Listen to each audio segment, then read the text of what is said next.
So here we are taking the Indian Express newspaper today. So as we are saying that India win gold in thriller with Pakistan and stun China in table tennis doubles. So these are the Asian games which are going on where this medal has been won by the India. And the envoy stopped from entering Gurudwara, and India takes up this matter with the United Kingdom. So what is this matter? And the External Affairs Minister is on the visit on to Canada, and he's saying let's not normalize freedom of speech can't extend to incitement and violence. So these are our High Commissioner Vikram Doraiswamy, who was stopped to enter into the Gurudwara in the United Kingdam, Glasgow. Amid the Delhi-Ottawa standoff because of the killing of a Canadian Khalistani separatist, according to the MEA, Mr. Hijr.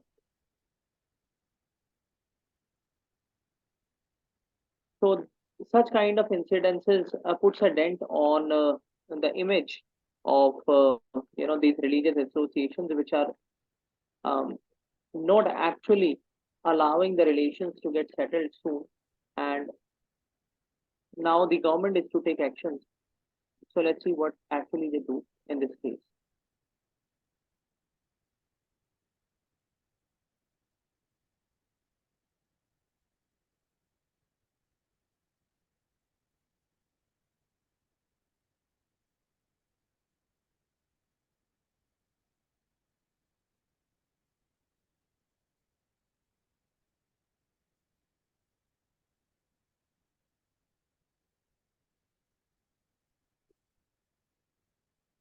So road rage killings is also one of the issue as far as our highways are concerned. So I would like to ask you, like, what are the basic steps which we should take to prevent the road rage killing? See, firstly, the important thing comes is the safety of the cars. Like when we talk about the crash testing of the vehicles that we are making manufacturing, that is one important area. And apart from this, जो basic चीजें होती हैं, adhering to the speed limits, wearing a seat belt. So, Aaron, the behavioral change is going to play an important role. Apart from this, the quality of the road infrastructure, we have adequately installed street lights or not. So that is going to play an important role when it comes to road safety. Okay, so the last thing I want to say that banning, not banning, proper strict control on the alcohol while driving is also one of the important steps which we can have to consider. Yes, like in Delhi, suppose we have installed the CCTVs, which looks into the speed of your vehicle. So that definitely plays important role. So we just need to ensure that now we increase the number of those CCTVs installed so that we adhere to the speed limit also. And on the above, we also have to ensure that CCTVs which are installed in Delhi, they are properly channelized and properly in working state, which are actually as per records of some ministries. Actually, they are not running properly. So we have to look in that also.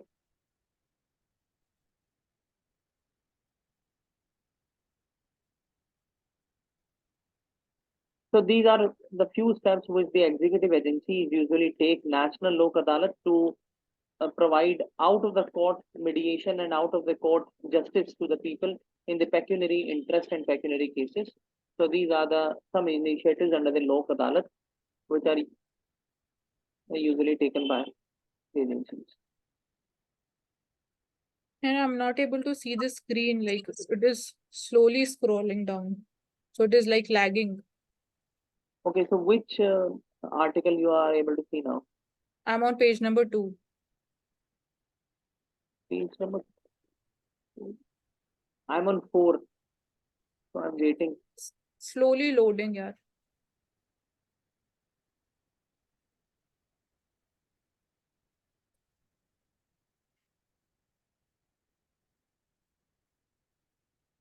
So trains are cancelled. TMC takes buses for protests in Delhi. So we are saying that trains are mostly politicized um, in the in the protest by the various political parties, farmers. As we see that yesterday also 16 trains were cancelled on Jammu to Delhi national rail track or route. So these are the major problems we see because in the name of strikes and in the name of protest, the people actually hurt the common man and affect their life, their economy, their education, and so on. We can take up this topic also, the medical colleges. Medical colleges to face rupees 1 crore fine for violating the norms. So, what is this news is all about? So, the National Medical Commission has introduced a penalty of 1 crore for the colleges if they are not complying with the statutory provisions, regulations, and minimum standards set up by the regulators. And additionally, doctors and the institutes have to pay the penalty of 5 lakh for submitting false documents in the maintenance of the medical education regulation. So these are some regulatory, provisions which have been brought by the National Medical Commission to standardize the institutes of the medical sciences and especially the medical staff, including the doctors and the paramedics. And authorities of all the medical colleges have been asked to provide the annual disclosure report. As on the officers, we have the annual confidential report. Here they are demanding annual disclosure report to provide the details of their workings of their standards which they have been obeying or not. Then CCTV cameras are also focused by the central government to institute into the medical colleges and in the OPDs in the entrance so that the hospital overall information can be can be taken into account along with the Aadhaar based biometric attendance. So, Erin, just we are taking up multiple measures so that again we can ensure the compliance, and all of these are like simple and very effective measures. But along with that, I think we should focus on reducing the pressure on the doctors and the medical staff amidst the rising, pressure by the patients. We should create some more infrastructure in the form of trauma centers, casualties, emergency in various areas rather than focusing on the smart cities and the metropolitans. Like we have some big hospitals in the New Delhi, which actually have a lot of pressure because of the patients comes across the India, and that actually leads to the uh, distortion in the medical treatment being given by the doctors in these hospitals. Yeah, so that is another problem. But जो बाकी problems हैं at the front of doctors या infrastructure level पे, compliance level पे, तो these are some measures in order to deal with that. Like Aadhaar based biometric attendance system install करना and all of that.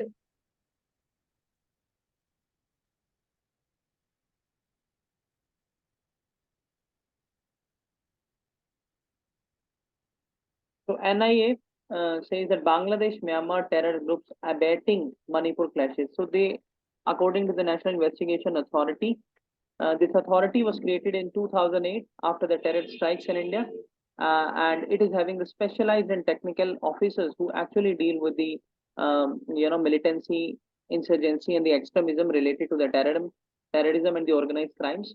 So they have expertise in that, and they actually have provisions which are considered to provide a terror-free atmosphere in the country. They are given special privileges in the form of special courts to hear the cases in which they interrogate.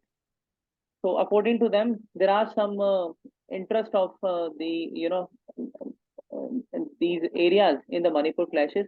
So both are providing funds to the militant leaders in India to procure the arms and ammunition, recruiting the overground workers by influencing the people by having the radicalism approach, and as we can see that in SAS rifles, 0.30 rifles, magazine ammunition. So these are the basically outsourcing of arms and ammunition, which is being cited by the NIA, and further actions should be taken by the defense and the security agencies to curb this. Herein, what one most effective measure would you suggest in order to stop these illegal immigration that is happening, or the support there, international support from like over the border that the insurgents are getting in northeastern states? Well, on the priority basis, we have to check the infiltration um, by the humans from the neighbor countries, as well as by the technology in the form of drones and other technologies. So first we have to curb the infiltration which is being done. Number second, we have to ensure that the intelligence agencies provide input in a timely fashion so that the early precautionary measures can be taken, and the that such kind of problems can be cited, can be tackled on the early basis. Number third, we need to further boost our security agencies by providing them state of the art technology, by having international by having the MOUs with the international countries, especially the neighbor countries, to have the intelligence sharing formula on these issues. And also we can identify these terror and these radical organizations and their specialized militants who actually do this work. So these are three or four immediate solutions I can cite. If you have anything to add. I would add up here that one of the major loopholes that is misused is the free movement agreement between India and Myanmar. So we need to look into that, and that I would suggest is going to be first most effective measure that we can take up, क्योंकि बाकी जो आपने measure suggest किए वो again natural है, वो किए जाने चाहिए, but जो main problem है that is the free movement regime that we have, which allows free movement across 16 kilometers of the areas on both the sides of the border. So that needs to be looked into. So what we should do then in that 16-kilometer particular area? What we should do? So in that again we can go for strict implementation of that. जो again tribals को जो benefit मिलता है, that we can't say कि उसको completely abrogate कर दिया जाना चाहिए. Firstly, again, we need to put our national interest to the forefront, and again, we are seeing कि उसकी वजह से कोई major problem हो रही है, तो accordingly changes उसमें किए जाने चाहिए. So that again, across border जो movements हो रही है, like in that particular 16-kilometer area, if such kind of problems are coming because of the free trade arrangements, so what kind of measures we have to do? What we should do? like we can go for inspections when it comes to the cross border movement of the people. So don't you think so these are going on? But again we need to do it in a more robust manner. Apart from that, we internationally again अगर हम border की बात करें तो technology में we are also coming up with the anti-drone system, so that can be leveraged there, because we are also seeing proper fencing using CCTVs, using technology to actually identify the culprits. So these are the further measures on that particular 16-kilometer area, which is according to you having a concern in this matter. Yes.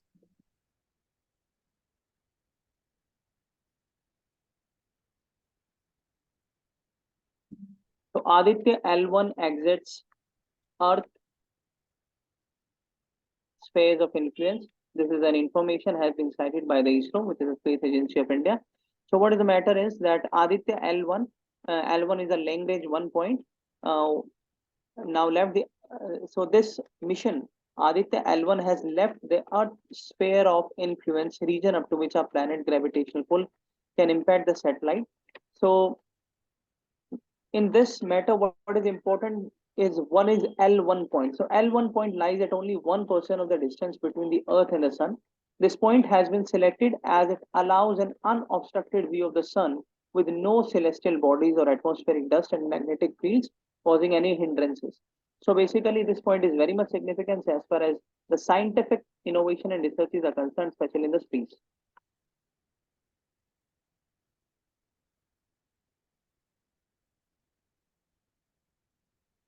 So MP revolutionizes the farm mechanization. So as we can see that across India, the farm mechanization has been stressed by the central government under various farm-centered programs and schemes, as well as by the state governments.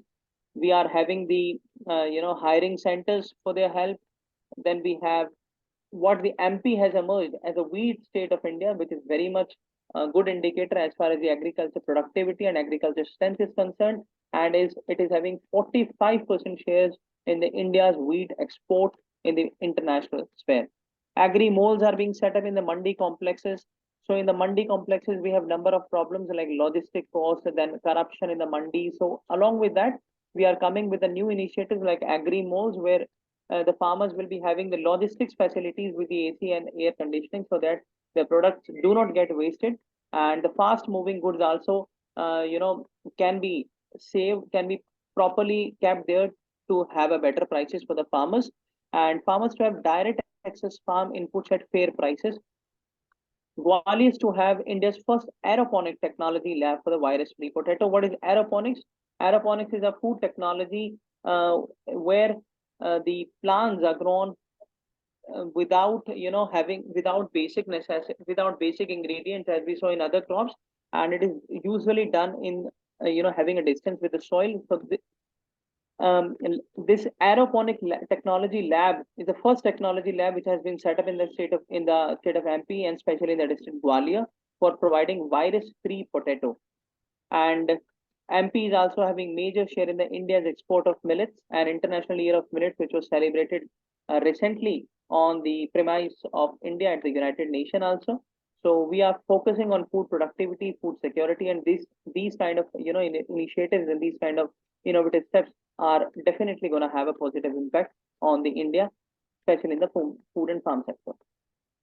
So yeah, we can just what we can do is that this is happening at the state level, and the lessons they can be implemented at pan India level so that it like comprehensively benefits the Indian agriculture sector.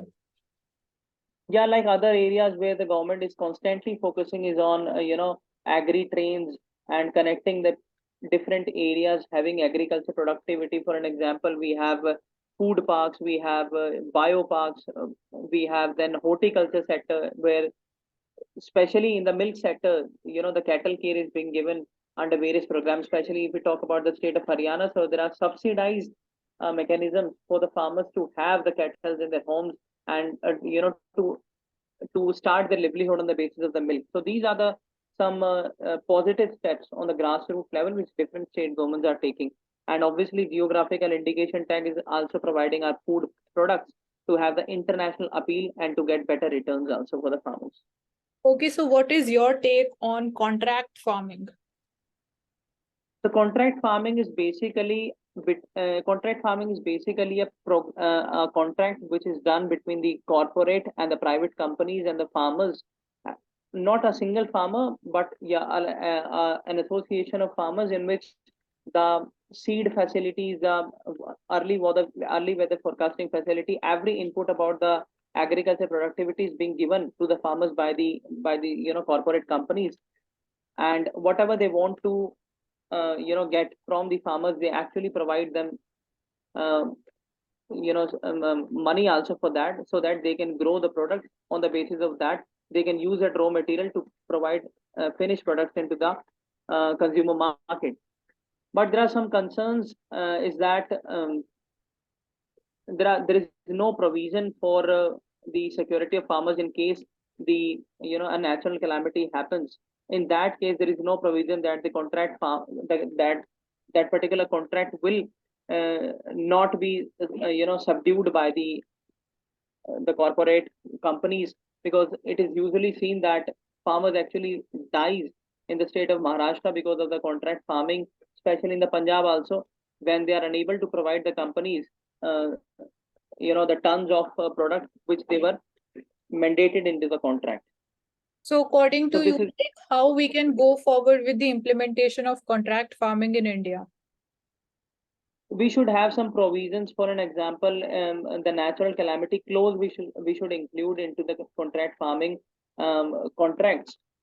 And there should be a proper sharing formula as to the so as to prevent the burden on the farmer associations, because they are not having enough financial empowerment so that they can bear the brunt of these things alone. And the product quality enhancement mechanism should also be there in the contract farming, because the initial stage, at the mid stage, and at the final stage, there should be proper screening of the food products and their quality, so that um, the the contractors do not deny to procure that product which is grown by the farmers after investing their money, investing their hardships at the time of harvestation. Okay, So these are the two. last question about this. Ki, according to you, what is one major fear or concern of farmers regarding to contract farming? That concern is if they are not able to provide the contractors the decided amount, they will be subjected to jail, and their land will be confiscated also. So the one major fear would be that it is going to lead to more privatization of agriculture sector, and in that farmers' rights would not get primacy. So Yeah. in short, we can put it in this manner. Okay, let's move And forward. because of these provisions, also the three farm bills amongst the contract farming was also having one of those that was taken aback by the government of India, especially the top higher authorities. Yes. So we can come forward with a provision that contract farming, but that needs to be in favor of farmers, so that again farmers have more acceptability of that. But at the same time, we can't. We have to keep in mind the interest of the corporates also. So Yeah, balancing needs to be there. yeah. So there should be no sort of favor for any party. That should be a very balancing thing between these two parties. We should Yes. create. Yeah.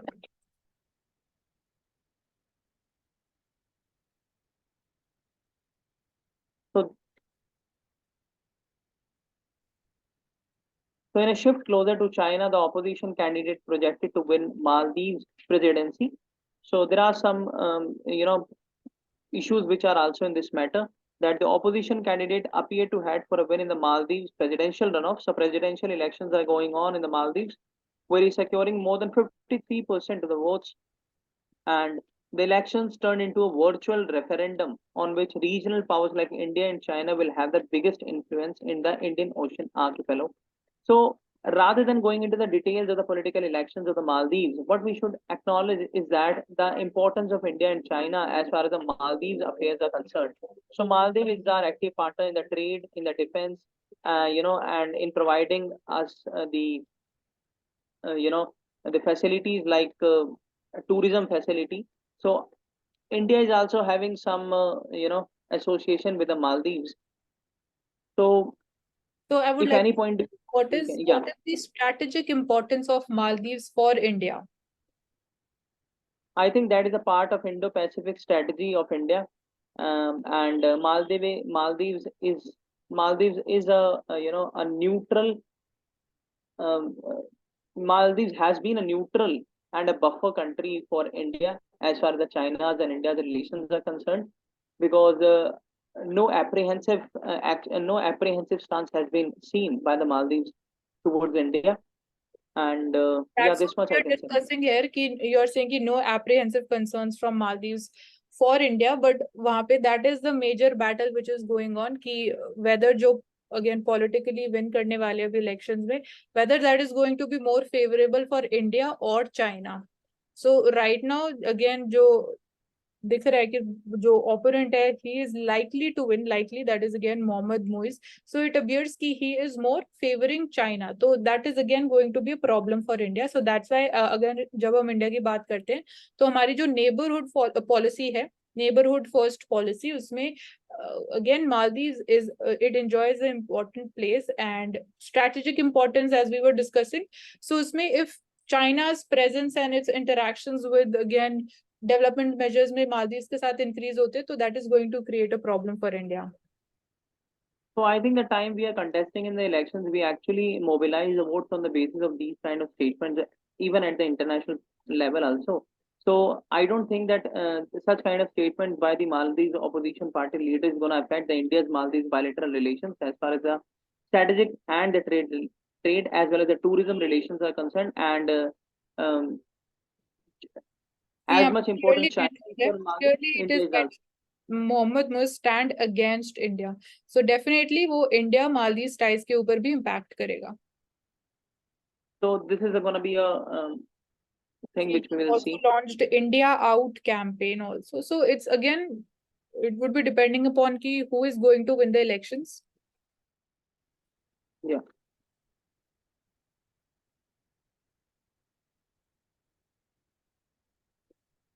So China visits historic, uh, you know, successful. This is a statement which is given by the Nepal PM. So there are some apprehensions by the Nepal, like on the Kalapani region, which is considered as a tussle between the India and the Nepal as their territorial claims, and then Belt and Road Initiative, for which the Nepal is looks ready. That is also a concern for India.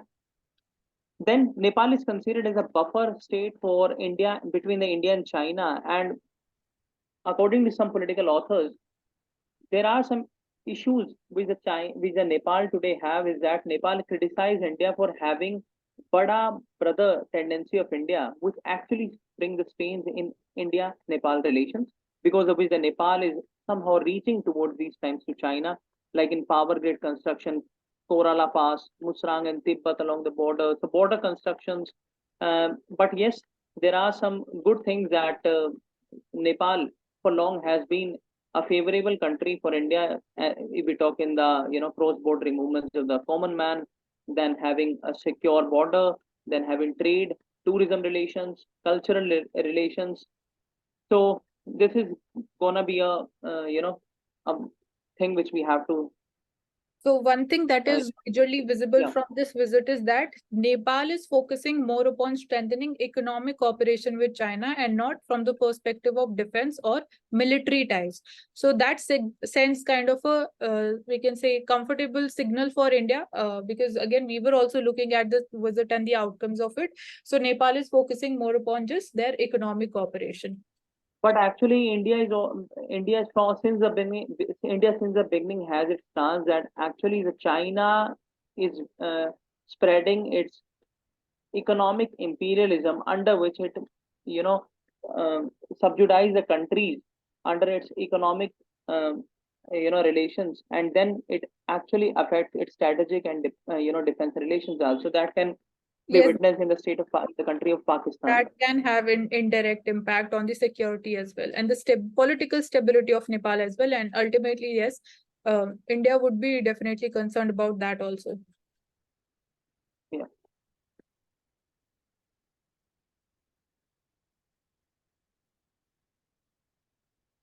So amendment norms for 28% GST on e-gaming kicks in.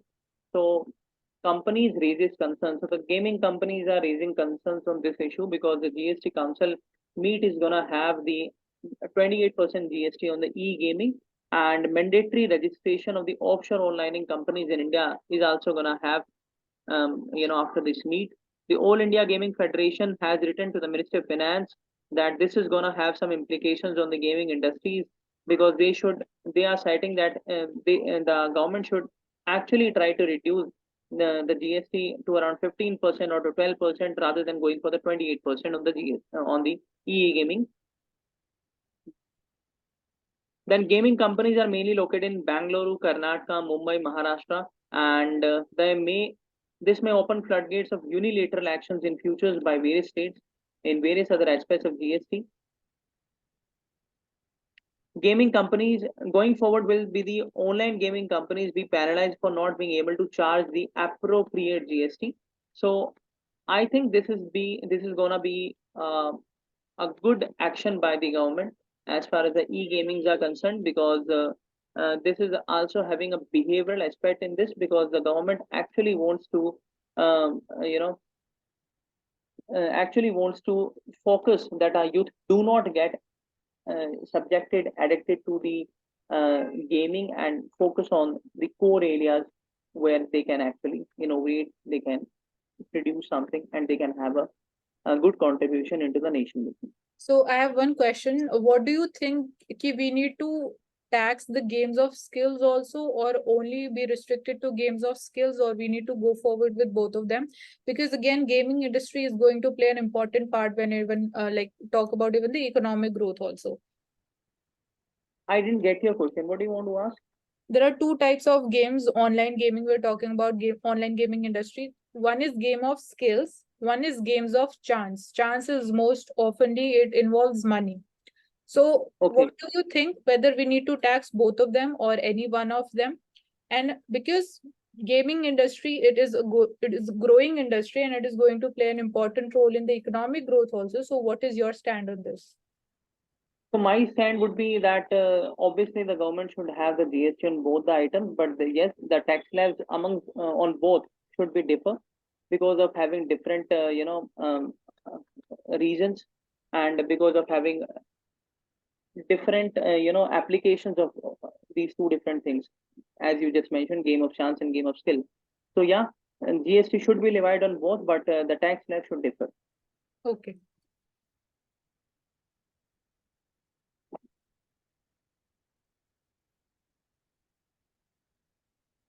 So 4 factors why bank credit growth is expected to be moderate in financial year 24. So these are some few early, forecasting has been done by the financial sector. Is that the democratic rating agency CRISIL believes that bank credit growth is likely to moderate to even 13 to 13.5%, and because of having economic recovery, stronger and cleaner balance sheets, lower base of the preceding two fiscals. Then GDP growth is expected to decline by 6% in the financial year 24. So we have to take some precautions and measures for that. Inflation easing, some softening in commodity prices, reducing the overall demand for working capital loans are also factors behind this. Bond market issuance have been robust in the first half of the financial year 2023. And the fourth factor is low bank credit growth will be the higher base effect due to this strong. But yes, in the coming months, we are having the festival season in India. So yes, the bank credit growth is also going to be up. So we are hoping that the situation will be in control as far as the financial sector is concerned.